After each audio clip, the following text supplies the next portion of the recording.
Hello বন্ধুরা, everyday cooking 123 চ্যানেলে স্বাগত জানিয়ে আজকে আমি আপনাদের সাথে শেয়ার করব দুর্দান্ত স্বাদের মজার একটি রেসিপি। যে যেখান থেকে দেখছেন কাছে কিংবা দূরে, আশা করি সবাই ভালো আছেন। ভিডিওটি দেখার পূর্বে লাইক দিয়ে দেখে নিও। লাইক দিলে মোটিভেট হই, ভিডিও করার আগ্রহ জাগে। তো বন্ধুদের মাঝে শেয়ার করে দিও। তো আপনি যদি আমার এই চ্যানেলে নতুন হয়ে থাকেন, সাবস্ক্রাইব করতে একদমই ভুলো না। তো আপনি যদি ফেসবুকে দেখে থাকেন, ফলো দিয়ে দেখে নিও। তো আজকের এই রেসিপির জন্য করলা আর ছোটো ছোটো গোল আলুগুলো ভালো করে কেটে কুটিয়ে পরিষ্কার করে দিয়েছি, আর পেঁয়াজগুলো কুচিয়ে নিলাম, আর রসুনটাও ভালো করে ছোটো ছোটো আকারে কেটে নিয়েছি, কাঁচামরিচগুলো ফালি করে নিয়েছি। আর এখানে হবে 250 গ্রামের মতো চিংড়ি মাছগুলো ভালো করে কেটে পরিষ্কার করে নিয়ে নিলাম। তো যাও যাক মূল পড়বে। কড়াইটা গরম করে নিয়েছি, এরপরে যে তেল অ্যাড করে নিলাম। তেলটা একটু বেশি করে দেব।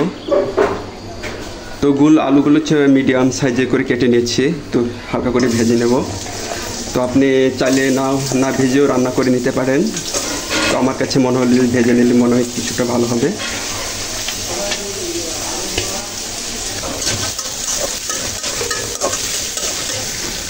তো হালকা পরিমাণ লবণ দিয়ে নেব, এরপরে যে সামান্য পরিমাণ হলুদ,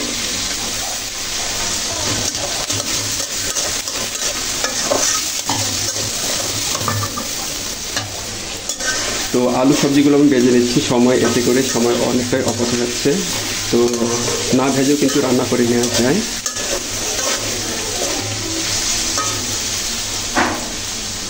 তো বন্ধুরা, আলু সবজিটা আমি 2-3 মিনিট সময় নিয়ে ভেজে নিয়েছি, ভাজা হয়ে গেছে।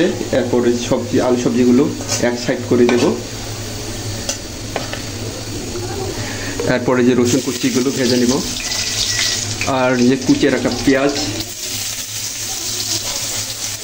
হালকা ব্রাউন কালার করে ভেজে নিতে হবে, যেন পেঁয়াজের কাঁচা ফ্লেভার যেন না থাকে। হালকা করে ভেজে নিচ্ছি। তো হালকা ব্রাউন কালার হয়ে এলে এরপর দিয়ে দেব চিংড়ি মাছ।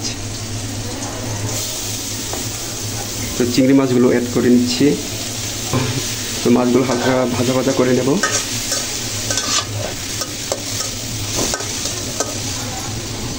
এরপরে যে সামান্য পরিমাণ হলুদ, এরপরে যে স্বাদ মতো লবণ। আলু ভাজার সময় লবণ দিয়েছিলাম, তো বুঝে শুনে দিতে হবে। তো প্রয়োজনে পরে দেওয়া যাবে।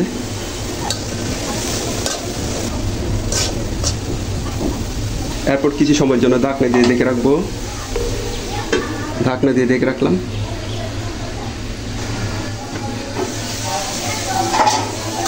তো একটু পর এভাবে নেড়ে ছেড়ে দিলাম। প্রায় চিংড়ি মাছগুলো ভাজা হয়ে আসছে। এরপরে যে কাঁচামরিচটা অ্যাড করে নেব। চাইলে আপনি শুকনো মরিচ অ্যাড করে নিতে পারেন।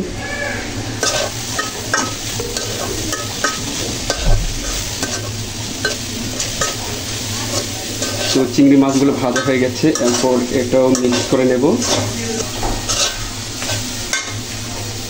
এরপরে যে করলাগুলো অ্যাড করে নিচ্ছি।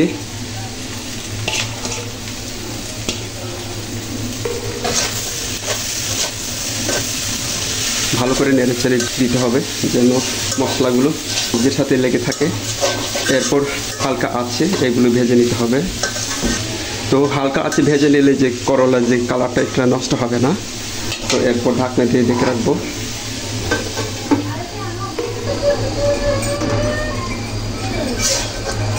তো একটু পর এভাবে নেড়ে চেড়ে দিচ্ছি, তো আবার ঢাকনা দিয়ে ঢেকে রাখবো।